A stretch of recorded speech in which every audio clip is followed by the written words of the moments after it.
Honorarium വർധന ഉൾപ്പെടെ വിവിധ ആവശ്യങ്ങൾ ഉന്നയിച്ച് ആശാവർക്കർമാർ സെക്രട്ടേറിയറ്റിന് മുന്നിൽ നടത്തുന്ന രാപ്പകൽ സമരം തുടരുകയാണ്. ഐക്യദാർഢ്യം പ്രഖ്യാപിച്ച് പ്രതിപക്ഷ നേതാവ് വി.ഡി. സതീശൻ സമരപന്തലിലെത്തി. പി.എസ്. വിനയ തയ്യാറാക്കിയ റിപ്പോർട്ടിലേക്ക്. ആശാവർക്കർമാരുടെ രാപ്പകൽ സമരം സെക്രട്ടേറിയറ്റിന് മുന്നിൽ ഇന്ന് 10ാം ദിനവും തുടരുകയാണ്. ഓണറേറിയം 21,000 രൂപയായി വർദ്ധിപ്പിക്കുക, അതോടൊപ്പം തന്നെ വിരമിക്കൽ ആനുകൂല്യമായി 5 ലക്ഷം രൂപ അനുവദിക്കുക, ഓണറേറിയത്തിന് നിശ്ചയിച്ചിരിക്കുന്ന മാനദണ്ഡങ്ങളെല്ലാം തന്നെ ഒഴിവാക്കുക തുടങ്ങിയ ആവശ്യങ്ങൾ ഉന്നയിച്ചുകൊണ്ടാണ് ആശാവർക്കർമാർ ഇവിടെ രാപ്പകൽ സമരം നടത്തുന്നത്. ഇവർക്ക് നിലവിൽ 7,000 രൂപയാണ് ഓണറേറിയമായി നിശ്ചയിച്ചിരിക്കുന്നത്.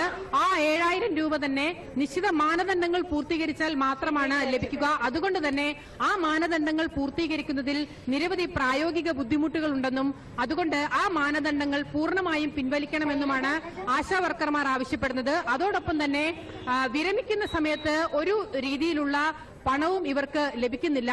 അതുകൊണ്ട് വിരമിക്കൽ ആനുകൂല്യമായിട്ട് 5 ലക്ഷം രൂപ അനുവദിക്കണമെന്നുള്ളൊരു ആവശ്യം കൂടി ആശാവർക്കർമാർ മുന്നോട്ട് വെക്കുന്നു. നിലവിൽ 10 മാനദണ്ഡങ്ങളുണ്ട്. ആ മാനദണ്ഡങ്ങൾ വ്യത്യസ്തങ്ങളായ മാനദണ്ഡങ്ങളാണ്. ആ മാനദണ്ഡങ്ങൾ പൂർത്തീകരിച്ചാലേ ഈ ഓണറേറിയം ഇൻസെന്റീവും കിട്ടത്തുള്ളൂ. അപ്പൊ അതുകൊണ്ടാണ് അത് പൂർണ്ണമായും പിൻവലിക്കണമെന്ന് നമ്മൾ ആവശ്യപ്പെടുന്നത്.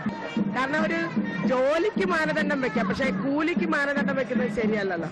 ചെയ്ത ജോലിക്ക് കൂലി കൊടുക്കണമല്ലോ. അപ്പൊ അതുകൊണ്ട് കൊടുക്കണമെന്നുള്ളതാണ് നമ്മുടെ ശക്തമായ അഭിപ്രായം. പ്രതിപക്ഷ നേതാവ് വി.ഡി. സതീശൻ സമരപന്തലിലെത്തുകയും സമരത്തിന് ഐക്യദാർഢ്യം പ്രഖ്യാപിക്കുകയും ചെയ്തിട്ടുണ്ട്. ആശാവർക്കർമാരുടെ വേതനം ഓണറേറിയം കാലാനുസൃതമായി പരിഷ്കരിക്കപ്പെടേണ്ടതാണെന്നും അതിന് പ്രതിപക്ഷത്തിന്റെ പൂർണ്ണ പിന്തുണ വാഗ്ദാനം ചെയ്യുന്നതായും അദ്ദേഹം പറഞ്ഞു.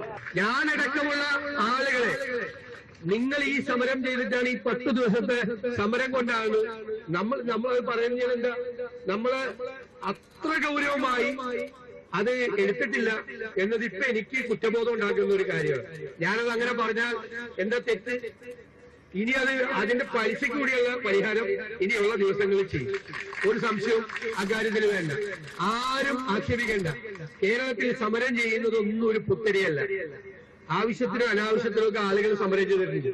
ആ സമരമൊക്കെ പോയി ഉദ്ഘാടനം ചെയ്യുകയും ഒക്കെ ചെയ്ത ആളുകൾ ഇതൊരു അനാവശ്യ സമരമാണ് എന്ന് പറയുന്നതിൽ ഒരു ന്യായമില്ല.